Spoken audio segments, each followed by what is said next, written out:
This is New Patron Series 73B, Part 2, where we're discussing Yeshua's teachings about spiritual rebirth. Notice in the Da Vinci painting that I put above, a red arrow pointing to the woman who's lying on the breast of who must be the Apostle John. And I have some information about that in the text below.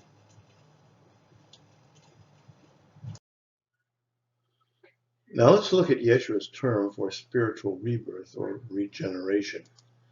What does born again mean? In Coptic, the word for born of women is Japo, but for spiritual rebirth as a Yeled or newly born disciple, the Coptic word is Shopet, which means to be, exist, or come into being, a quite different term. Now this indicates that the original word for the spiritual rebirth in the original Aramaic davar was different than the word for human birth, and it meant something like to come into existence. Thus, Yeshua's Hebrew-Aramaic term for initiatic spiritual self-birthing must have been the verb haya, meaning to come into being, the same term used in the Genesis accounts of a god, or Elohim, emanating light and bringing forth everything into existence.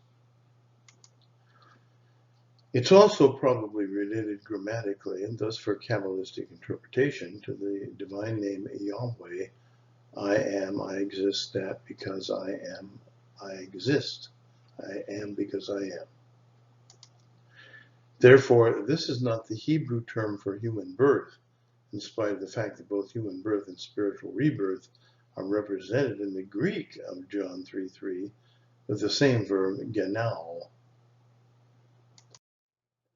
In John 3:3, when Yeshua is speaking to Nicodemus about spiritual rebirth, he says this, unless one comes into being, haya, from the heavens, min shemayim, he cannot see the vision, ra'ah, of the sovereignty or malchut of God.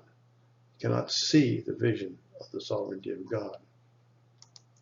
Now, spiritual rebirth, as taught by Yeshua, is not similar to human birth and did not use the same Hebrew word as for human birth. It did not result from baptism, but occurred in stages of post-baptismal self-initiation as each disciple drew closer to the spiritual fire of God in his own heart, or lab. With John the Baptist, baptism was an initiation. But with Yeshua, baptism was a vow that was taken before initiation. And here the Greek word usually translated as see is from horao, the same word used by Paul to describe the resurrection visions of the apostles. It does not mean to see with a physical sight, blepo, but to experience a vision of a deity, a theophany. Though Yeshua's word here would have been ra'ah, meaning to experience a vision of God or of the Bar Nosh. It refers to the divine visions experienced in MERKABAH mysticism by those who are pure in heart. For example, we find the quote, blessed are the pure in heart, to them is prepared a vision of God, reconstructed here from Papias in Matthew 5.8, Sermon on the Mount. Now, examples would be Paul's ascent to the third heaven in 2 Corinthians, the so-called transfiguration of Jesus experienced by Peter, James, and John, in which they saw Moses and Elijah alive in the Olam of God, that's in Mark 9:4, repeated in Matthew and Luke. The vision of Stephen while he was being martyred in Acts 7, and the vision of Miriam Magdala as she was being initiated by Yeshua in an ascent through the Shemayim in the Gospel of Mary. Now, the order of events in classic Hebrew terminology in Merkabah mysticism for spiritual self-rebirth and the initiatic Merkabah ascent went like this. When one had achieved spiritual self-rebirth, after this had happened, he or she would be able to make the MERKABAH ascent into the 10 Shemayim, or heavens, to receive divine visions and manda.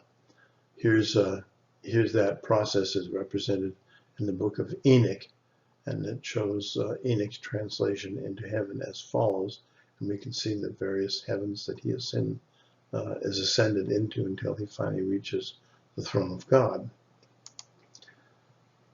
In the Western Jesus traditions of the Synoptic Gospels, Peter, James, and John, who had each received initiatic names like Cephas and Boanerges, were shown the theophany of the Transfiguration, where they saw Yeshua speaking with Moses and Elijah, who existed in the heavenly Chaya Ha'olam of God. In early Christianity, the initiatic name was given at the christening during baptism, because baptism was considered to be initiation. But in Eastern Jewish Christian tradition, it was not given at baptism. It was given later to advanced disciples with the pearl or white stone. In Revelations, as it says, "To him who conquers I will give some of the hidden manna, and I will give him a white stone with a new name written on the stone, which no one knows except him who receives it." In Eastern Magdalenic Gnostic tradition, Miriam, or Mary of Magdalene, who had been given the initiatic name Magdala, meaning Tower of Strength, was guided into a MERKABAH ascent through the heavens by Yeshua. And I've done several presentations on this, but basically she ascends through the 4 elements and through the planetary spheres to the Agduad, or throne of God, and then returns back as a perfected being. Look at the Gospel of Mary, which you can find at this reference, and see my seminar at wisdomseminars.org, Mary Magdalene. Now, spiritual self-rebirth came through practice of Yeshua's HALAKAN. Spiritual rebirth was not guaranteed by baptism, which was more like a Tibetan empowerment or authority to develop and ripen what was offered by heaven. Yeshua taught self-rebirth in the heart through the practice of HALAKAN and keeping faith with, or emunah, with the justice, mercy, and compassion of the Abba, the Father, Mother, God. Thus, the disciple had to work out his own liberation or salvation, as Paul said, Philippians 2:12, Kadar Gadzesta, work out your own deliverance with divine awe and trembling. Spiritual rebirth was the sole responsibility of the disciple, not of a deity or a savior. Yeshua said, when you bring forth, or bring into being, or into manifestation, that one, literally in Coptic, that you have within, Aramaic would be that one thing you have within your heart, you have written within your hearts, he, the Baranash, will perfect you. If you do not bring forth that one within your hearts, what you have not brought forth within your hearts will kill you. Thomas Logian 70. So there is an understanding of the dual nature of the human heart in post-exilic Hebrew mysticism. There are 2 yetzerim, or natures, within the heart. They are also called inclinations. There's the Yetzer HaTov, which is the good inclination, and the Yetzer HaRa, the evil inclination. Both of them live within the heart of humanity. The Yetzer HaTov is the good nature or image or impulse or counsel or inclination. The Yetzer HaRa is the evil nature, image, impulse, counsel, or inclination. They are the source of choices and actions in life. If the counsels of the Spirit of truth produce the spirit of humility, slowness to anger, great compassion, eternal goodness, understanding, insight, mighty wisdom, and so on. The counsel of spirit of error of the Yetzer HaRa produce greediness, slackness of hands in service or righteousness, wickedness, falsehood, pride, haughtiness, etc. So these are the sources of the choices and actions in life. Both are controlled by the human will. If the good inclination is chosen as a basis for action of any particular action, it leads to spiritual self-birth, eventually. If the evil inclination is chosen as a basis for action, it leads to spiritual death, eventually. The halakha taught by Yeshua was to recognize both inclinations and to manifest the good nature while sublimating the evil nature. Sublimation was not suppression without recognition, which could result in hidden evil popping up. It was conscious recognition which eventually silenced the evil impulse. Now, the practice of Yeshua's halakha was intended to bring forth the divine being that resides in every human heart. When you beget, and this is the copy, Shajpa, that one which you have in your hearts, he will perfect you. If you do not bring forth that one in your hearts, what you have not bring forth within your hearts will kill you. The copy Shajpa means to produce or bring forth, and the reference is to him who will liberate you.